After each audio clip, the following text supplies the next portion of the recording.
Hello students, आज हम class 9 chapter number 11 work and energy के जो टेक्स्ट बुक के क्वेश्चंस हैं और बैक एक्सरसाइज के क्वेश्चंस हैं उनको सॉल्व करेंगे।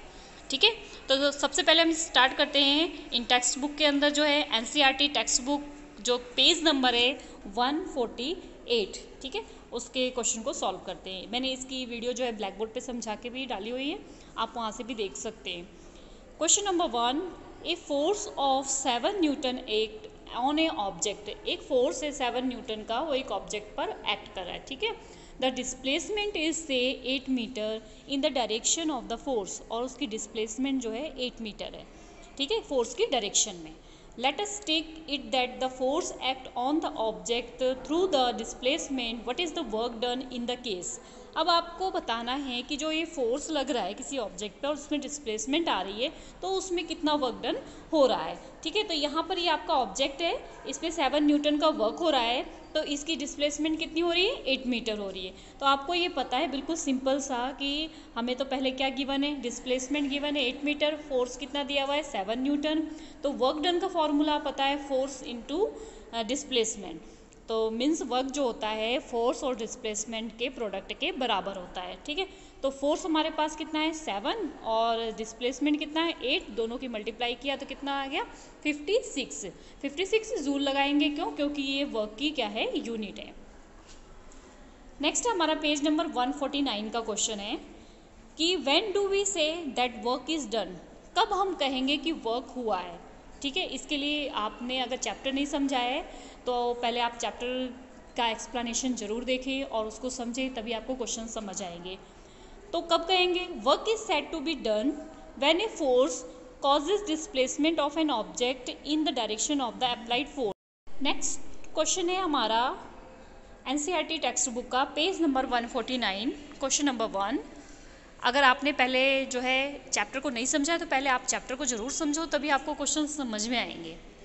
When do we say that work is done? हम कब कहेंगे कि वर्क डन हुआ है। Work is said to be done when a force causes displacement of an object in the direction of the applied force. हम work done कब कहेंगे, जैसे कि कोई भी ऑब्जेक्ट है, ठीक है, कोई भी ऑब्जेक्ट है, उसके ऊपर ये ऑब्जेक्ट है, इसके ऊपर क्या लगा, फोर्स लगा, हमने इसको धक्का मारा। ठीक है, धक्का मारा, फोर्स लगाया और ये ऑब्जेक्ट अपनी जगह से इस जगह पर आ गया, तो उसे क्या कहेंगे, वर्क डन। ठीक है, तो डिस्प्लेसमेंट हो और फोर्स लगाने के बाद उसमें डिस्प्लेसमेंट है तो वर्क डन हुआ है। Next, right an expression for the work done when a force is acting on an object in the direction of its displacement. आपको एक्सप्रेशंस बतानी है कि जब हम किसी ऑब्जेक्ट पे फोर्स लगाते हैं और जो वर्क डन होता है, इट मीन्स आपको क्या है, इसका फॉर्मूला लिखना है। तो हम इसको लिख लेंगे, work done is equal to force into displacement. ठीक है, आप इसको ऐसे भी लिख सकते हैं, यहाँ पे साथ में ये भी लिख दो, W is equal to F into S। ठीक है, आप साथ में ये भी ज़रूर लिखो, अच्छे मार्क्स मिलेंगे।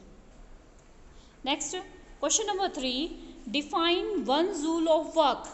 ठीक है, 1 जूल ऑफ वर्क कब होता है, when a force of 1 Newton. देखो वर्क क्या होता है, हमें पता है वर्क इज इक्वल टू क्या होता है, F इंटू एस। ठीक है, इससे आप देखना कि जब 1 न्यूटन कब होगा, जब हम उस पर 1 न्यूटन फोर्स लगाएंगे। वर्क की यूनिट क्या है, 1 जूल है।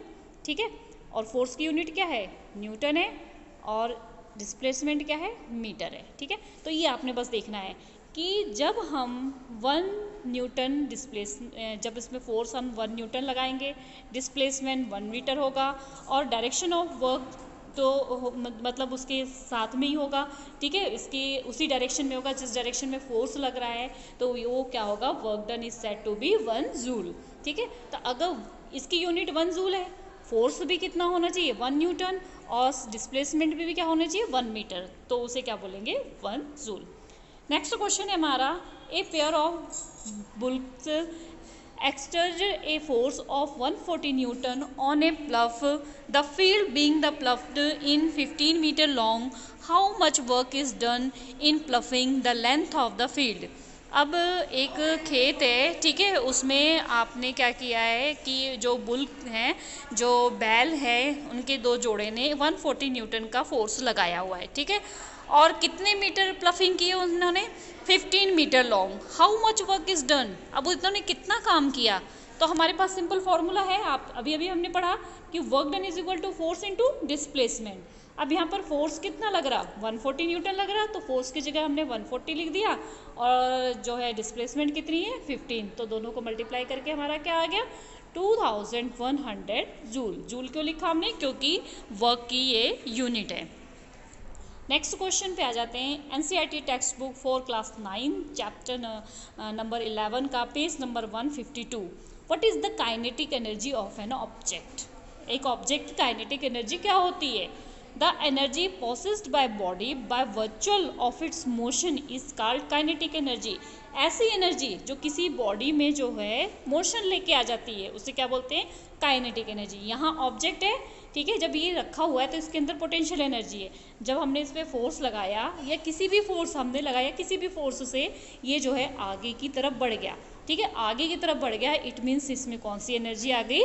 Kinetic energy. जब कोई भी चीज़ मूव करती है आगे की तरह, मोशन में रहती है, बस चल रही है, कार चल रही है, हम चल रहे हैं, ठीक है, तो पतंग उड़ रही है, अगर उड़ रही है, ठीक है, तो ये सारी चीज़ें क्या है? Kinetic energy. नेक्स्ट है right an expression for the kinetic energy of an object. अब एक्सप्रेशन जहाँ दिया हुआ आपको वहाँ पे आपने फॉर्मूला लिखना है। तो इसका फॉर्मूला क्या है? चैप्टर में वैसे मैंने बताया हुआ है, फिर भी बता देती हूँ। The expression is kinetic energy is 1/2 mv²। m क्या होता है? इसका मास, और v क्या होती है? इसकी वेलोसिटी, ठीक है। नेक्स्ट आ जाते हैं हम अपने टेक्स्ट बुक के अंदर ही आपका पार्ट है, वो है पावर का, ठीक है।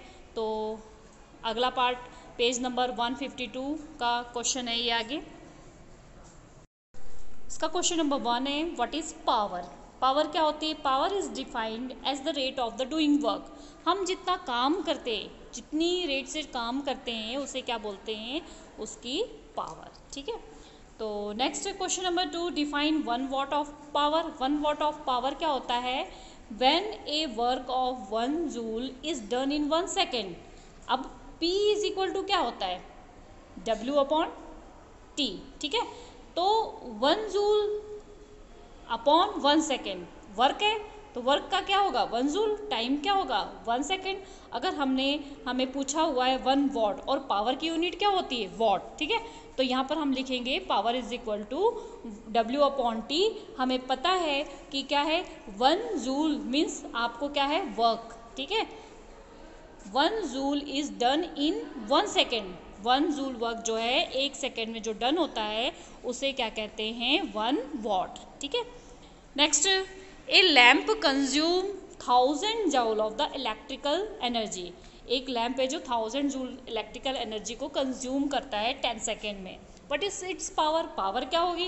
पहले तो हमें जो गिवन है हमने वो लिख लेना है कि हमें पावर वॉट में देते हैं, तो 1000 जूल लिखा हुआ है हमने, टाइम हमारे पास 10 सेकेंड है, पावर हमें पता नहीं है, ठीक है। और सॉरी ये वर्क है, वर्क हमारे पास 1000 जूल है, ठीक है।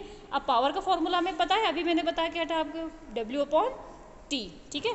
W हमारे पास कितना है? 1000, ठीक है। तो हमने क्या लिखना है? 1000 अपॉन टाइम कितना हमारे पास? 10। 0 से 0 हमारा कैंसिल, कितना आ गया हमारे पास? 100 वॉट। वॉट क्यों लगाया? क्योंकि हम क्या निकाल रहे हैं? हम निकाल रहे हैं पावर, इसलिए यहाँ पर हम क्या लगा रहे हैं? 100, ठीक है। नेक्स्ट है हमारा question number 4, define average power. Average power क्या है? तो व्हेन ए मशीन ऑफ और person does different amount of work or use energy in the different interval of time, the ratio between the total work of the energy consumed to the total time is average power। तो जब कोई machine या भी कोई person जो different amount में different work करता है, ठीक है, उसको भी क्या होता है? अलग अलग टाइम होता है, इसका टाइम अलग है, एनर्जी उसकी अलग है, ठीक है। तो उनका जो रेशो होता है आपस में, टोटल जो रेशो होता है, टोटल मीन्स अलग अलग टाइम हुआ। जैसे हमने क्या है, हम P इज इक्वल टू क्या लिखते हैं? W/T। लेकिन अब इसको एवरेज कब बोलेंगे? आपके पास टाइम डिफरेंट है, 2 सेकेंड, 5 सेकेंड और 10 सेकेंड, ठीक है। तो इन सबको जब हम टोटल करके जो लिखते हैं उन्हें क्या बोलते हैं? एवरेज पावर, ठीक है। आई होप आपको समझ आ गए होंगे ये क्वेश्चंस। तो वीडियो को लाइक कर देना, चैनल को सब्सक्राइब कर देना और अपने फ्रेंड्स के साथ शेयर करना मत भूलना। और अगर कुछ समझ में ना आया हो तो कमेंट में करके बता देना। नेक्स्ट पार्ट में जल्दी अपलोड करूँगी। Okay students.